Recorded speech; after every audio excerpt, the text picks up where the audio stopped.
Mohamedou Faye, directeur des élections de LDR-Yassane, parti dirigé par le président Mouriane Fada. Je dis. Monsieur Faye, nous voulons discuter un peu du dialogue politique.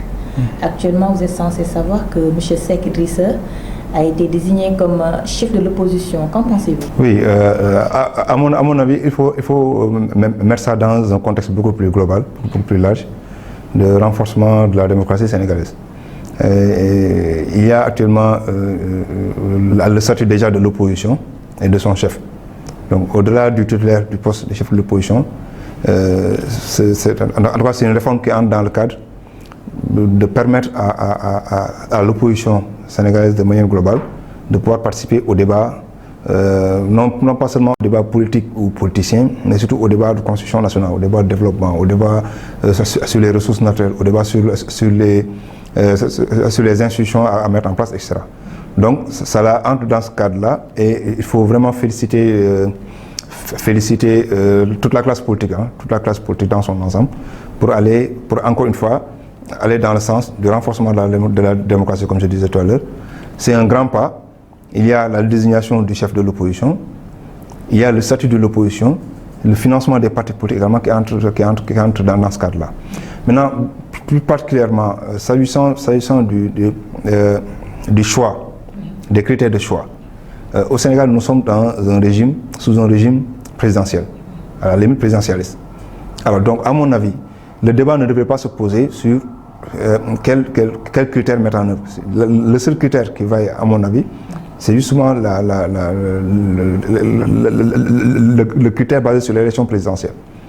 Le second, c'est-à-dire le premier après le président de la République, le second candidat, celui qui arrive deuxième à l'élection présidentielle, à mon avis, doit être le chef de l'opposition, puisque nous sommes encore une fois sous le magistère d'un régime présidentiel. Et vu le parcours de M. Seck, est-ce que son choix est stratégique pour vous? Bon, il ne s'agit pas de personne, il ne s'agit pas de choix intitime personnel, non. Il s'agit justement de dire la personne qui arrive deuxième à l'élection présidentielle est chef de l'opposition. Ça aurait été quelqu'un d'autre également, il est le chef de l'opposition. Donc, Idrissa Seck est arrivé deuxième à l'élection présidentielle, il est le chef de l'opposition. Ensuite, le chef de l'opposition, à mon avis, c'est l'interlocuteur, en tout cas, direct du président de la République. D'accord? Il est un peu l'interface entre le président de la République et l'opposition. Parce que nous sommes au Sénégal 300 quelques partis politiques. Le président ne pourra pas parler avec toutes ces personnes-là. Il faudrait désigner un interlocuteur. Alors, si cet interlocuteur-là est désigné par la Constitution, je pense qu'il n'y a aucun problème à ce niveau-là. Un choix qui a été réfuté par Sonko. En fait, pas réfuté, mais Sonko, bon, il a dit que c'est président Ouad qui doit être le chef de l'opposition, compte tenu du fait qu'il a plus de députés à l'Assemblée nationale. C'est ce que je disais tout à l'heure. Nous sommes sous un régime présidentiel, encore une fois.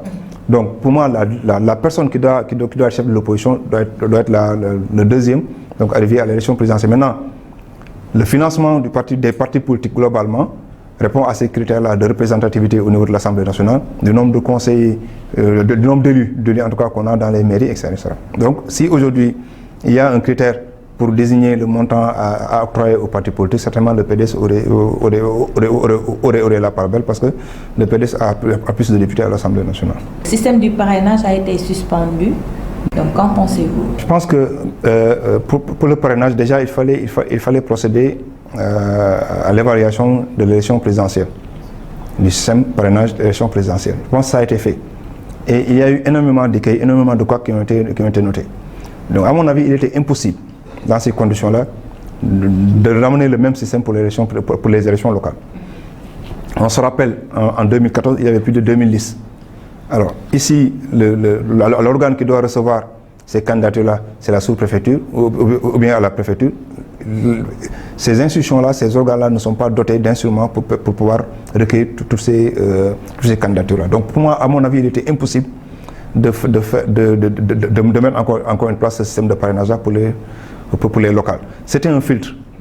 Il y a également un autre filtre qui est la caution.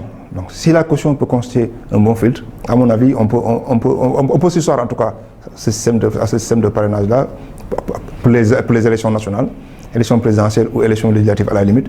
Mais pour les locales, quand même, en tout cas, c'est une décision pertinente qui a été prise de pouvoir,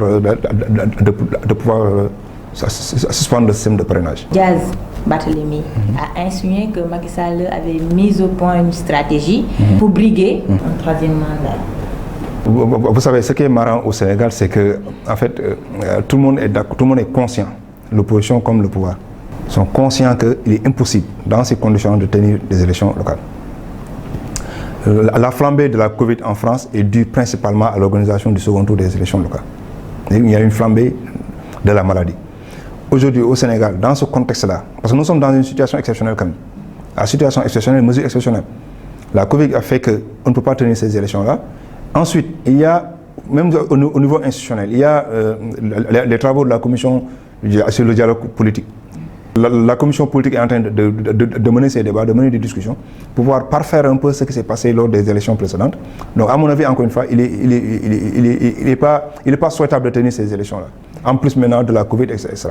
Donc, si dit que c'est une stratégie Macky Sall pour briguer un troisième mandat, je ne sais pas, troisième mandat ou aller en 2027, je pense que cela n'engage que lui. Mais, encore une fois, que l'opposition sénégalaise comme le pouvoir sont conscients qu'il est impossible d'organiser ces élections-là à date échue. Alors, l'autre aspect, c'est que, toujours dans le cadre de l'organisation de ces élections-là, pensez-vous qu'en 8 mois, on peut rouvrir le fichier électoral, faire de nouvelles inscriptions, imprimer de nouvelles cartes, passer la période contentieuse, etc., en 8 mois pour pouvoir organiser des élections sérieuses? Il faut toujours penser à des situations post-électorales. Si nous organisons, si les élections sont organisées dans ce contexte-là, c'est sûr qu'il y aura des crises post-électorales, en tout cas, qui vont peut-être aboutir à autre chose. Donc, en tout cas, il est beaucoup plus pertinent et beaucoup plus souhaitable de repousser ces élections-là, mais peut-être à une date convenable quand même. Bon, maintenant, le revers, c'est que il y a les institutions locales ont fait pratiquement 8 ans pour un mandat de 5 ans. Donc, il faut que le pouvoir pense à mettre en place soit des délégations spéciales, ou bien en tout cas d'autres mécanismes. On peut changer ce qui est en train d'être fait au niveau des communes et des collectivités locales de manière globale. Votre parti LDR-ESL a soutenu le président Macky Sall lors des présidentielles. Depuis lors, qu'êtes-vous devenu? LDR-ESL est en train de faire son petit bonhomme de chemin. C'est un parti qui fonctionne. Il est vrai que nous ne sommes pas dans une situation électorale. Donc le parti fonctionne. Ces instances se réunissent régulièrement. Il y a quand même cette parenthèse Covid, cette parenthèse Covid qui fait que tout est en berne, toutes les activités sont en berne, mais quand même LDR-ESL est en train de fonctionner. Son directeur général, son président qui est directeur général de la Sonacos, en tout cas bénéficie de la confiance du président de la République, et c'est ça qui est important. Nous sommes en train de travailler donc, pour massifier notre parti. Le président également, par rapport à ses fonctions étatiques, est en train également de faire son mieux pour pouvoir donc répondre aux attentes des Sénégalais et des Sénégalaises. Maître Moussa Diop vient d'être démis de ses fonctions de directeur général de Dakar Dem Dikk. Il paraîtrait que c'est la conséquence de sa déclaration sur le troisième mandat du président Sall. Quelle lecture en faites-vous? Je pense que c'est le président de la République qui nomme aux emplois civils et militaires. Donc à chaque fois que de besoin, il peut démettre quelqu'un, remplacer. En tout cas, il y a 12 millions de Sénégalais, 12 millions de compétences qui peuvent occuper n'importe quel poste. Donc c'est le président de la République, encore une fois, qui nomme aux emplois civils et militaires. Bon, maintenant, s'agissant du troisième mandat ou du quatrième mandat, ce qui est important, c'est que le président de la République a été élu pour un mandat précis. D'accord, 2012-2024. De toute façon, il est là pour travailler, pour mettre en œuvre ces chantiers, pour mettre en œuvre son programme de campagne pour lequel il a été élu. Donc laissons-le dérouler pour ce mandat-là. Je vous remercie. C'est moi qui vous remercie.